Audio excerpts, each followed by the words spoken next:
Clay Travis hanging out at Bedminster with Charles Barkley. What's up? How are you? Man, I'm doing great. A little warm, a little tired, but I had a great time. Played with Louis Oosthuizen and Sergio. Man, anytime I play with pros, it's pretty special to watch those guys hit the ball. I played all right. We came in third, so that's pretty good. Listen, man, I hit some good shots. That's all that matters. When's the first time you ever played golf? Do you remember? I think I started playing golf when I was 26. And I saw you. I was watching. I mean, your swing seems like it's improved of late. I've gotten a lot better. My coach, Stan Utley, has changed my life. I'm playing very good right now. I got to be more consistent and not hit bad shots. But I'm really happy with where I'm at. I'm going to keep working hard, but I'm playing great. So what do you think was your best? I mean, first of all, it was hot today. It was. It was hot out there. Yes. How many gallons of water do you think you sweated out there today? Well, I was trying to drink like one bottle every 3 holes. Yep. But thank God I finally found some beer. And that was so much better than water. Yeah.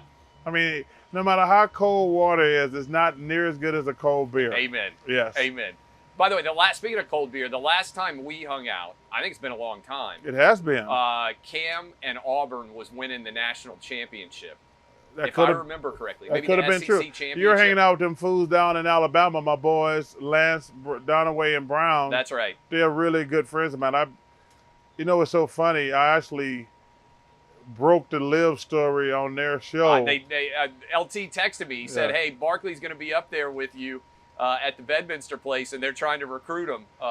He was like, yo, man, I cannot believe how our show, everybody picked up when you said you're going to meet Greg Norman. And it was cool to meet Greg. It was cool to play in this tournament. I had a great time. Yeah.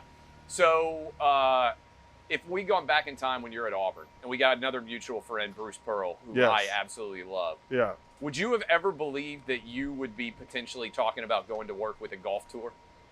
Like, you've done a lot of crazy things in your life, but if 22-year-old Charles Barkley at Auburn. I've never even touched a golf club at 22. I think you said 26 I was know. the I'm first saying time. I think 26 was the first time.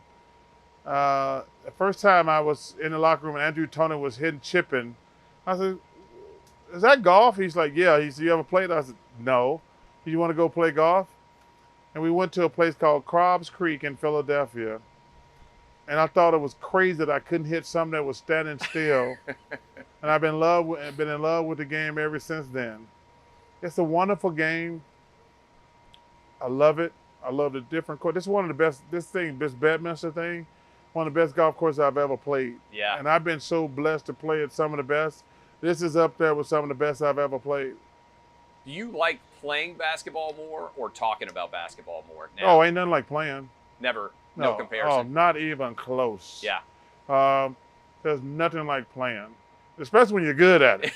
Now, I've never been on the point where you suck at it. Yeah. Well, my last couple of years, but that's neither here nor there. But, like, there's nothing like being great at a sport, no matter what sport it is. Yeah. Yeah. So when you go back and you now talk about this generation of players, how much difference do you think there is in the way that they are coached, in the way that they behave, in the way their expectations compared to your generation of players? Well, I think it's different for the fact that they make so much more than the coach. Yeah. The coach used to ask the coach. Yeah. You know, these guys make so much money now, I don't think they really listen to the coach. Two things bother me, and I hate to be the old get off my lawn guy. I think, number one, it's hard. When the guy's making $50 million and you're making $3 million, it's hard to yell at him because they're going to get rid of the guy making $3 million. Yeah. They can't get rid of the guy making $50 million. But my second thing is I get frustrated at players because the most important thing is always the sport.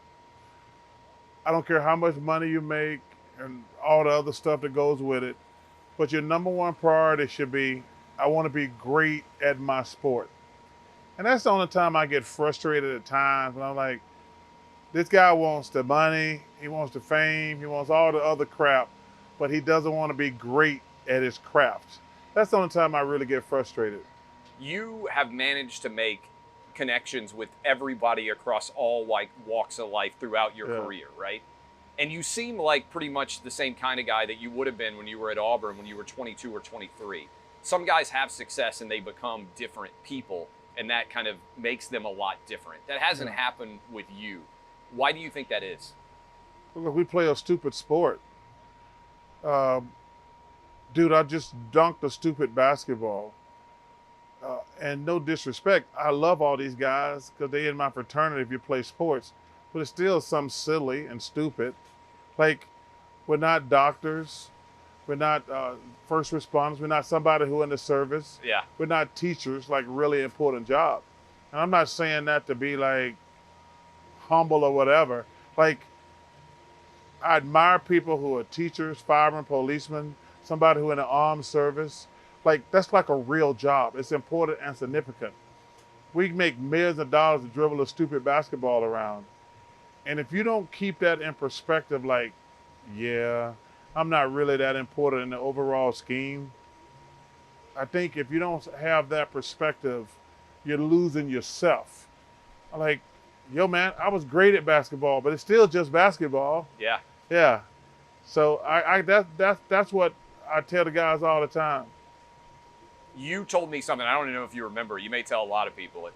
We were out to dinner and you said, and I was still relatively early in my career, but you said, Clay, if you worry about the opinions of people who don't like you, then eventually the people who do like you won't like you either.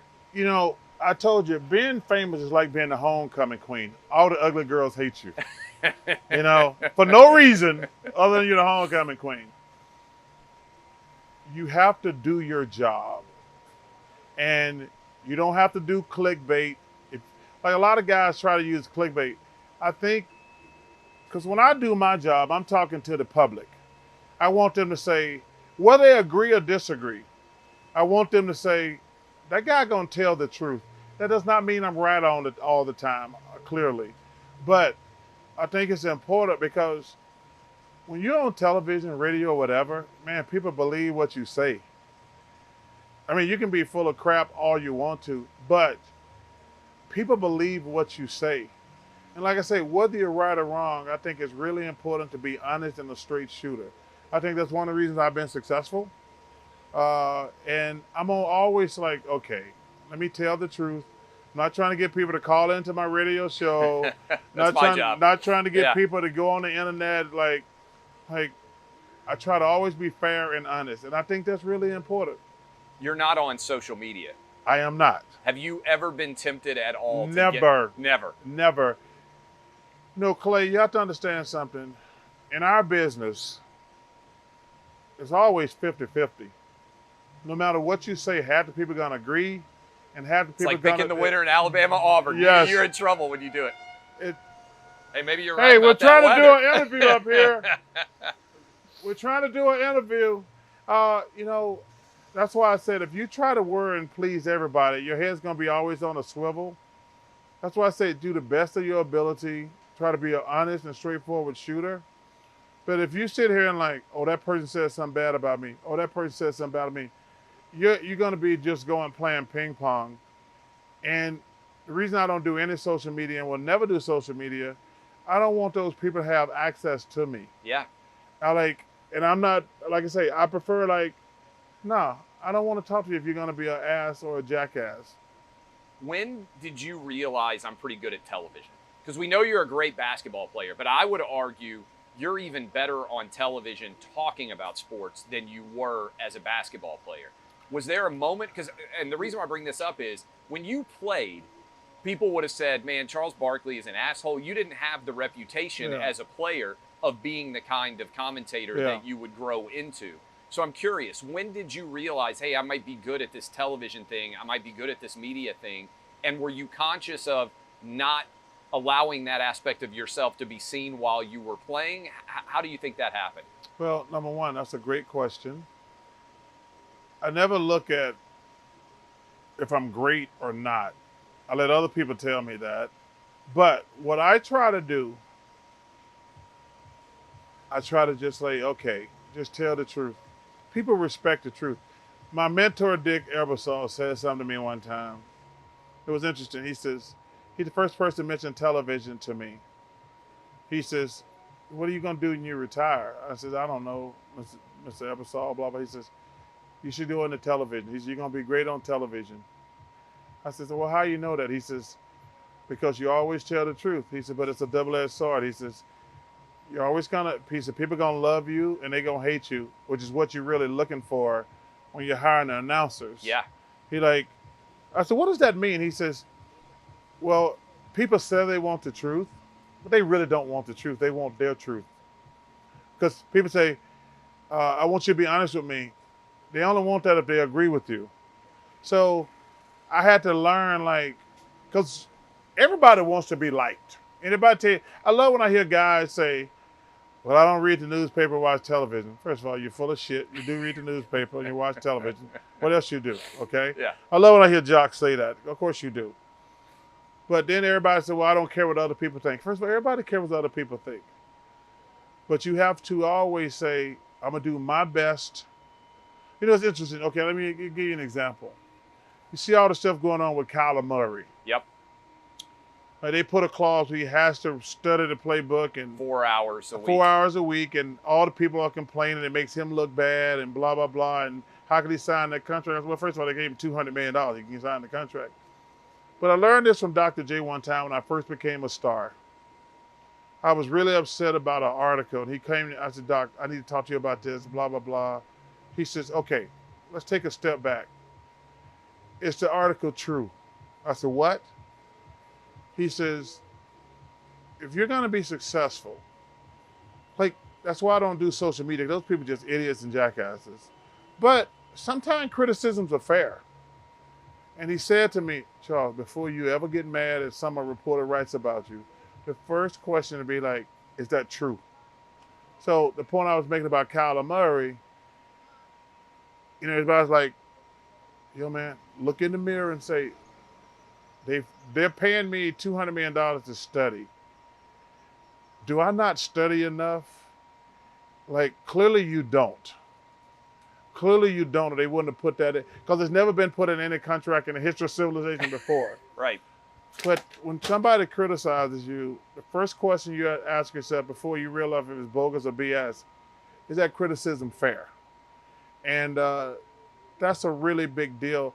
We're like, okay, no, that person they just want to be a hater. But like, sometimes you have to look yourself in the mirror and say, that's a fair criticism. I got to do better. When's the last time somebody said something about you that genuinely pissed you off?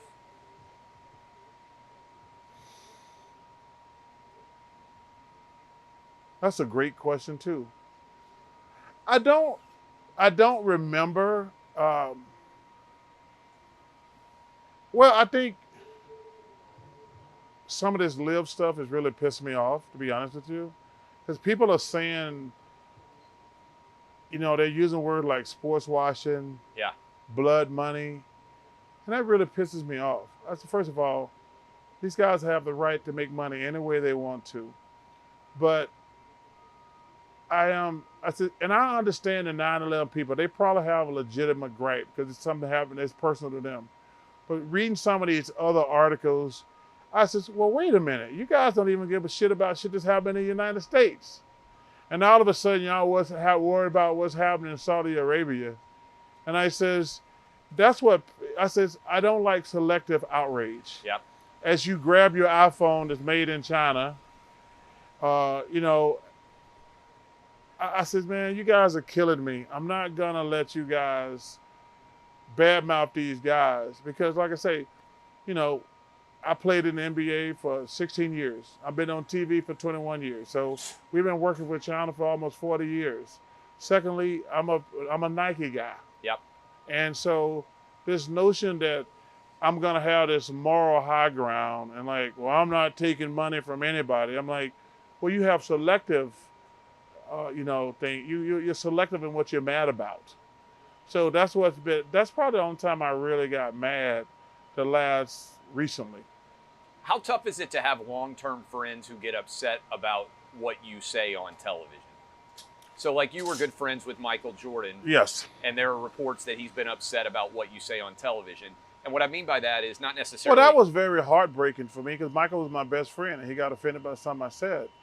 And it was heartbreaking. You know, I went from being a guy's best friend, but that goes back to what I'm saying. Like, if I criticize other people and don't criticize my best friend.